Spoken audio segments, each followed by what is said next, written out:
जगतसिंहपुर जिला बालिकुदा और एरसमा ब्लॉक रे मंत्री प्रीतिरंजन घड़ई द्वारा विभिन्न उन्नयनमूलक कार्यर शुभ उद्घाटन और शिलान्यास कार्यक्रम अनुष्ठित हो जाइछि।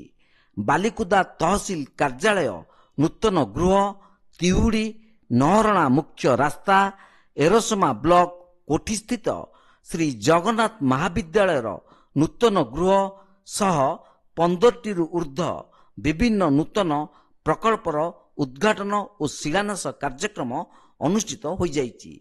एही कार्यक्रम रे सांसद राजश्री मल्लिक, स्थानीय विधायक रघुनंदन दास, स्कूल और गणशिक्षा विभाग अधिकारी शिशिर कुमार परिजांग सह बहु प्रशासनिक अधिकारी माने जोग देइथिबा बेले मान्यवर मुख्यमंत्री और 5T अध्यक्ष को कृतज्ञता जणाइथिले।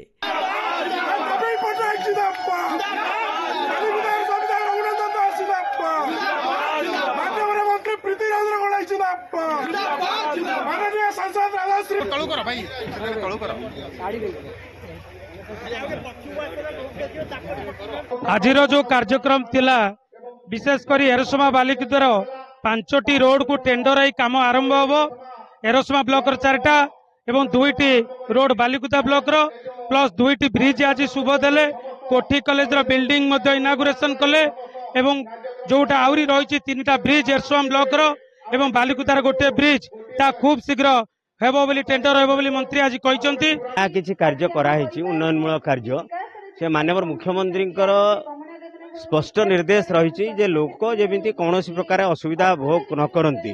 तेणु गमनागमन ठारू आरंभ करी सरकारी कार्यालय जोठी अच्छी संयोगीकरण व्यवस्था सेठी ब्रिज एवं बड़ बड़ रास्ता मान मध्य करा जायछि, जहा कि मुख्यमंत्री सड़क योजना रे अंतर्भुक्त एरसमा एवं बालिकुदार प्राय 7टी रास्तार आज शिलान्यास होईछि। बड़ी भाव में अनेक रोड्स और ब्रिजेस आज देखुन कॉलेज बिल्डिंग रो भी नवा बिल्डिंग भी उद्घाटन होईछि।